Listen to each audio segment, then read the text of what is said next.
Welcome back to Combat X with Alan Dawson, a weekly show on Roku, Fubo, Sling and YouTube from Swerve Combat, where every night is fight night. And today I've got a guest who I've seen in Las Vegas train. I've flown to Miami to see him score a knockout so bad it sounded like a gunshot. He's one of boxing's top prospects and he's back. This is Combat X, Bruce Carrington. What's happening, 𝐂𝐸𝐶?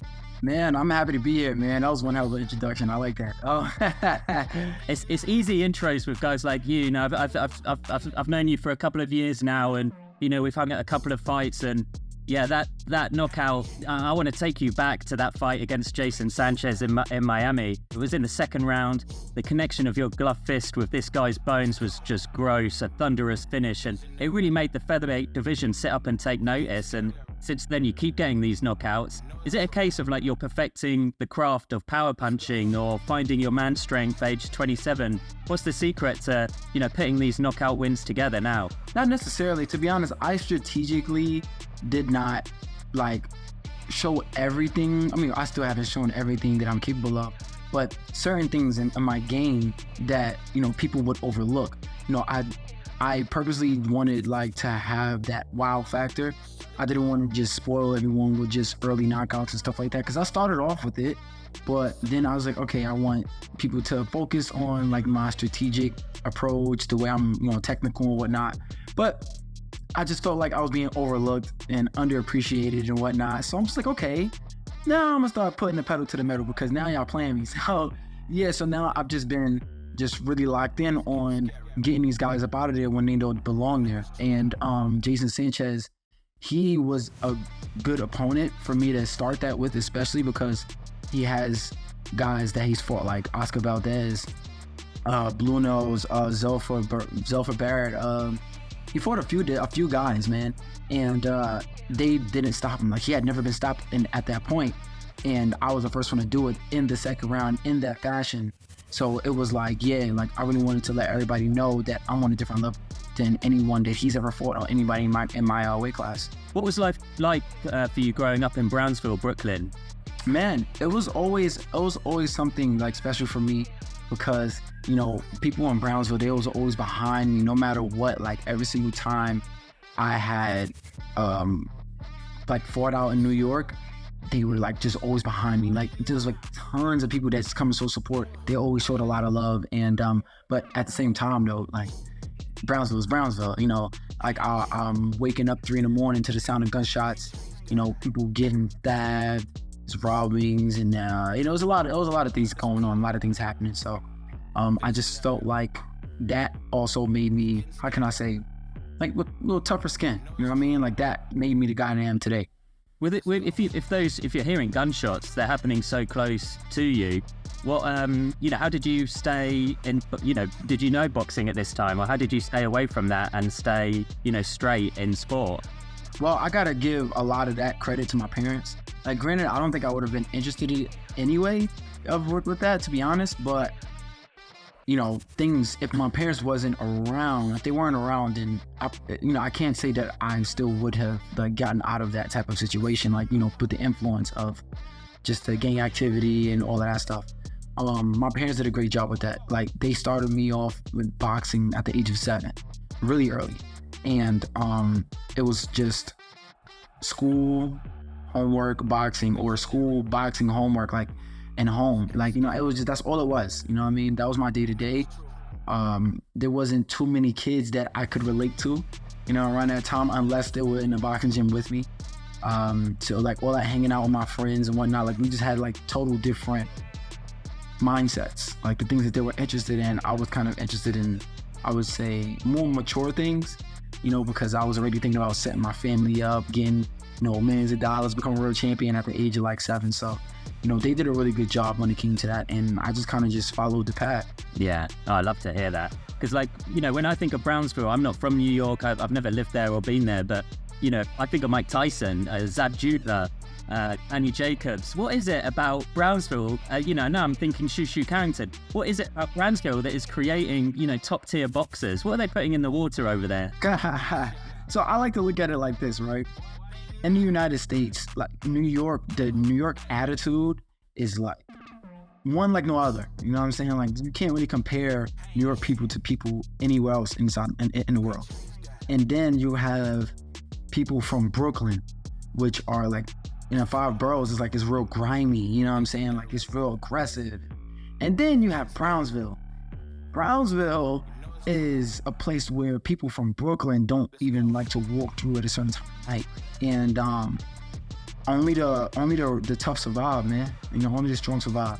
And it's a testament, like, you know, guys like Mike Tyson, 𝐒𝐤𝐸, Dame Jacobs, Riddick Bowe, Shannon Briggs, you name them. Like, it's a testament to their will, to life, to survive that type of environment, and then to make, you know, yourself the name that you have today. It's like, there's a lot of blood, sweat, and tears, sacrifice, losses that you have to go through, different type of losses that you have to go through because you're from Brownsville. And I feel like the only way you will understand and relate to that type of energy is if you're from there.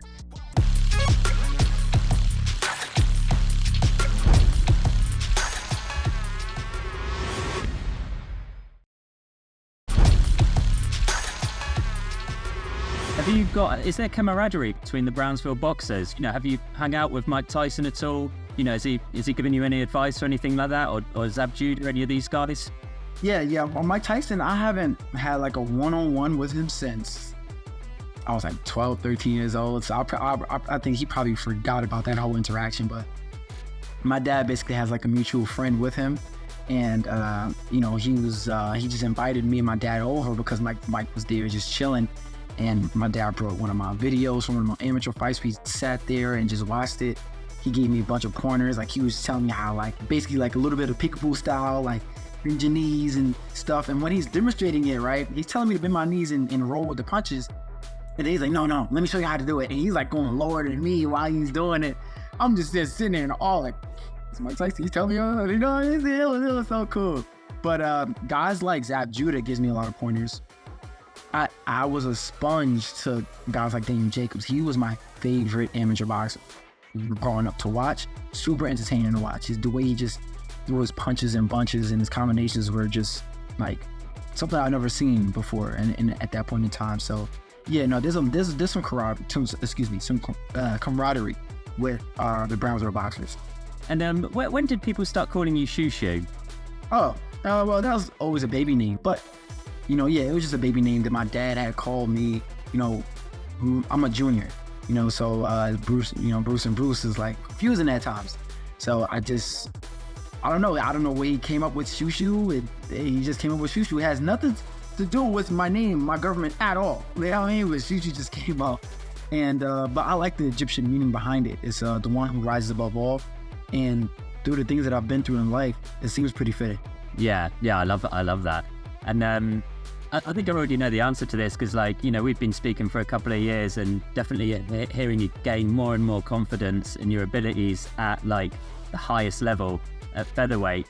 But at what point do you think you'll be ready for guys like Angelo Leo, who just scored a knockout of the year contender recently, Rafael Espinoza, he's a bit of a dog, starting to fight more and more in the United States. You know, when do you think you'll be ready for these guys, the champions in the division? I'm ready for them right now, and it's up to them to want to decide to fight me or not. That's just really simple as that. Like, I've been ready. It's just obviously, the business end of it, of like building my name, building my brand to make the fight make sense. I get it, I understand it, but in terms of me physically, mentally, I'm ready. Yeah. You know, by taking those fights against the champions, and then if you're still winning and looking great, you know, how long do you think it could be before we see you in the ring with someone like Naoya Inoue, you know, when he comes up? I know he's someone that you've spoken about this year. You know, these fights, there seems so many options in and around your weight class. Well, for a guy like Naoya Inoue, like, I'm not really focused on him right now anymore, you know, because he's just not in my radar yet. Whenever he decides to come up, he will come up, but my plan right now is to just take over the whole featherweight division and become unified world champ, maybe even undisputed, who knows. Yeah, I'd love to see it, especially getting with that first world title shot. I want to be there ringside, especially if we're going to hear that pop it was funny because in that moment, like, it was kind of quiet in there, you know what I mean? And then the hook just came, pow, and then everybody went crazy. I surprised myself. I didn't think it was gonna be that loud. Perfect. And that's a wrap right there. That was Combat X, Bruce Carrington. Thanks for joining us, 𝐂𝐶. Thank you for having me.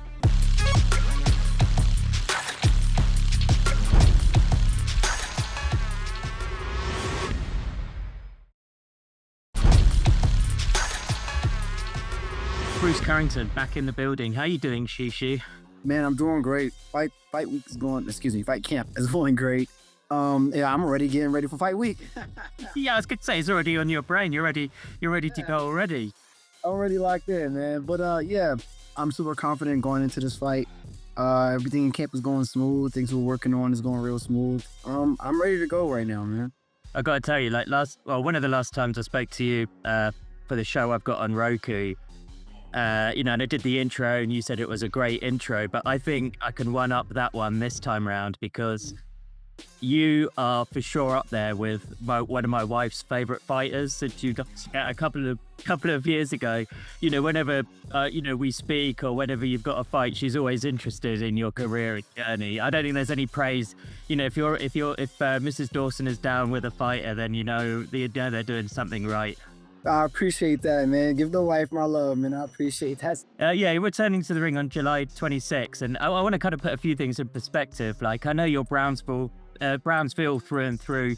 You've taught me about that distinctive part of New York before. How long would it take for you to get from Brownsville to Madison Square Garden? Just how close are you to this venue?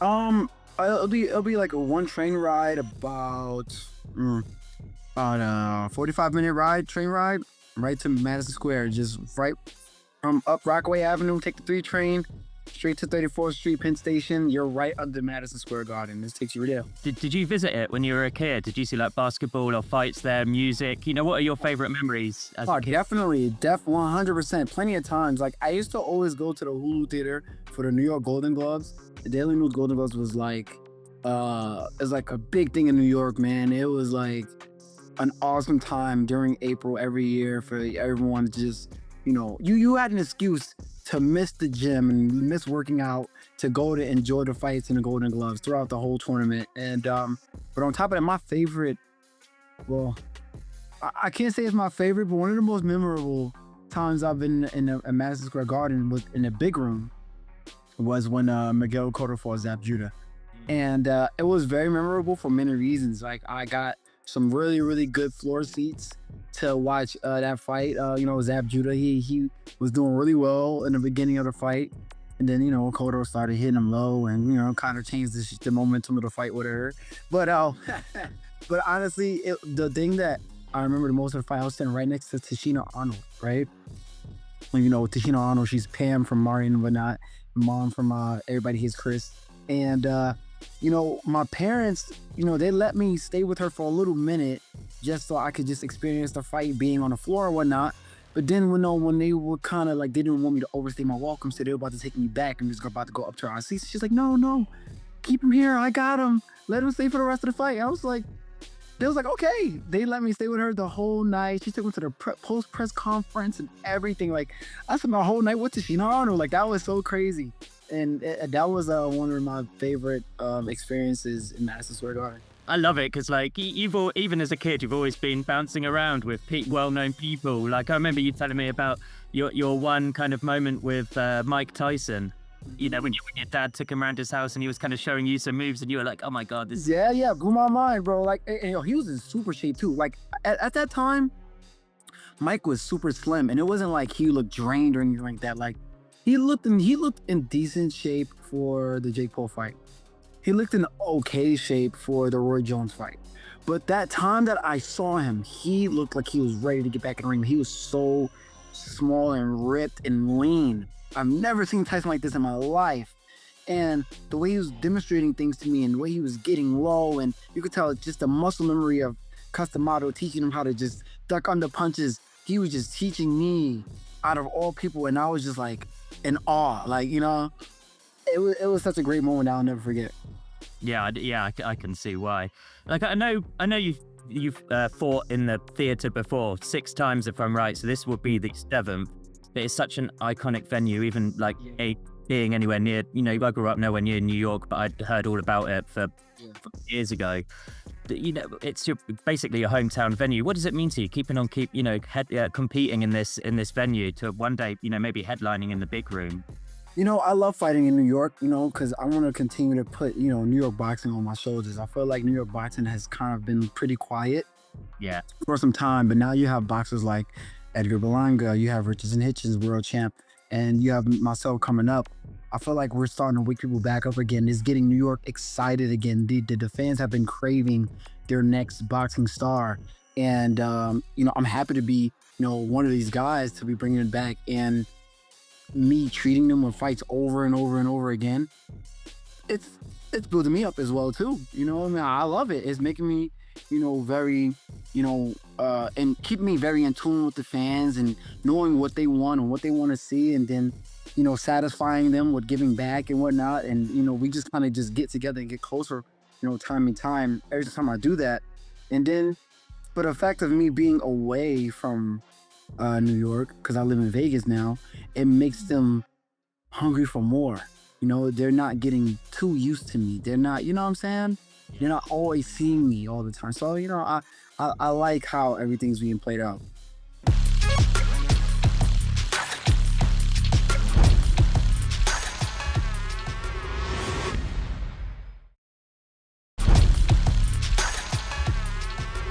How good would it feel to headline in the big room?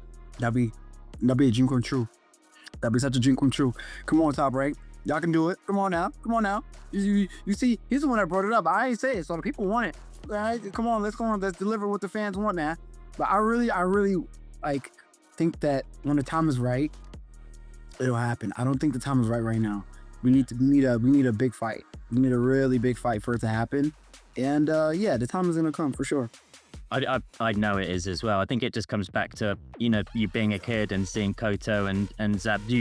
So if you're going to be the Zab, who do you think's going to be your Cotto, your opponent? Do you think it'll be one of the guys at featherweight, or do you think it'll be someone who moves up to featherweight, or do you think you'll have outgrown the weight class? No, I think it'll be at featherweight for sure. Yeah, for sure. I'm very comfortable at featherweight still. I don't understand people say I'm a big featherweight when there's so many guys that I fought that were bigger than me, bro. Like, I don't get it. But I think I'm an average size featherweight. So I've been making weight pretty well. I feel like it got to be one of the champions. It has to be. It can't be a guy that's ranked number whatever. It got to be a champion. It has to make sense for everybody to come out and for us to pack the house. Me and you have talked about Naoya Inoue before, Espinoza, Angelo Leo. I know you want these fights. Why haven't they happened yet, do you think? Because we know you want them. I've come to realize and accept that I'm a high risk and low reward to them. I've come to see that they want to take a certain route so they can maximize their status and their money, which, in business, I get it. It's fine, I get it. But when I start to become more of a reward and I still don't get my shot, then there's a problem. You know what I'm saying? Like when I give more of an award, like I've had a situation with Nick Ball and his team where they wanted about like 2 M's to fight. And, at the time it was like, okay, well, we'll sit on that. And then we came back some months later, like, hey, 2 M's on the table, and then they were still like, no. Okay, then it's like, okay, now the problem is bigger than the money now. The money, you act like the money was the only problem. If that's not the only problem, then, there's something bigger at hand, you know what I'm saying? Or maybe, you're not as confident in your fight as you say you are. And that's just little things I'll be wanting to test and expose. Because I notice like a lot of fighters, they're, how can I say? They don't really want it. Like they don't really crave the best of the best. They don't really crave that action like I really do. Like I see myself as one of the 4 Kings type of mentality, the 4 Kings era type of mentality. And a lot of these boxers, man, a lot of them not unifying, a lot of them not fighting each other. So many people are out of their prime and finally making these fights happen. And it's kind of like, I'm not trying to go through that. I'm trying to really maximize, the amount of, status I'll get, or the, profit I'll get, or popularity I would get, and notoriety and respect that I would get, period. And that's what I want to do for the rest of my career. Yeah.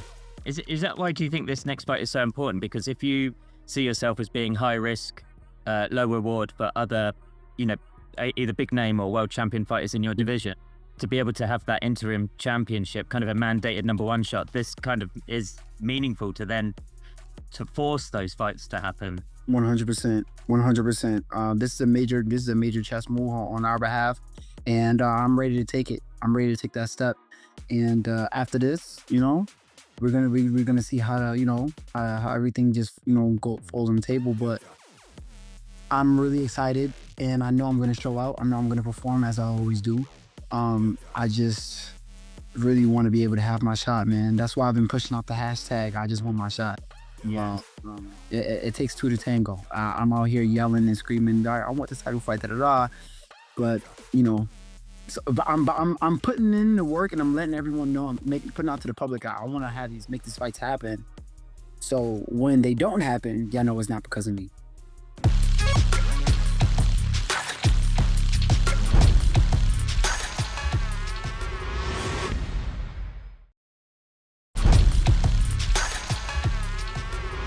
And just so we're not overlooking your next opponent, sometimes there's, we saw it even with the PBC show recently with Caleb and Jamal. They're being linked to a fight later in the year. One of them loses, and all of a sudden that fight doesn't go ahead. So, I know fighters are focused on the next one, and you've got this booking on July 26th. How much do you know of your opponent? Is it easy to or harder to scout him when the bulk of his fights have been in Namibia? How easy or hard is it to be aware of how good, or is he a banana skin type of opponent where you could slip up, or how good or deceptively good is this guy? Well, one thing before I even did any type of research, in terms of video, look at his record. He's 14-0 with 9 knockouts. He has very high knockout rate, so he's packing a punch. That's one. But then when I started watching his fights, there's not many fights that I can gather of him on YouTube or anything like that. Like, he is someone that I'm kind of going in blindly with. But for the most part, I've noticed certain tendencies that he has. He kind of fights off the shoulder roll, Philly shell kind of defense a little bit. Decent uses of his jab, decent pressure. I wouldn't say decent pressure, nothing like a pressure fighter, but more like a boxer puncher's type of pressure. He doesn't really waste too many punches, and he's pretty responsible. So those are the strengths that I gathered from him. But the weaknesses I'll definitely expose when fight night comes. No, just from what you were just saying, you weren't lying. You're ready to go on fight. It could be fight week next week. You're ready to go. Yeah, I'm ready to go. See, you know what's funny?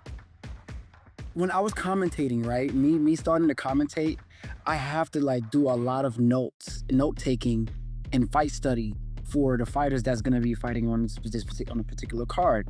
And the way I do film study now, because to prepare for commentary, I'm I really lock in and break down everyone's tendencies and their strengths and weaknesses, and even their keys to victory. So I have a whole note thing in my phone right now showing his strengths, his weaknesses, and his keys to victories to defeat me. And then I have the same thing vice versa for myself, for him.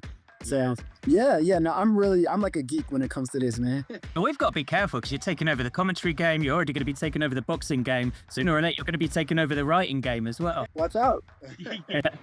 Bruce, it's been great catching up with you. I really appreciate the time. And, me and my wife will both be watching you, supporting you on July 26th. Looking forward. Man, I appreciate you guys, man. Hey, everybody tune in on ESPN. Watch the Shoe Show July 26th. Bruce Carrington versus 𝐀𝐮𝐨𝐿.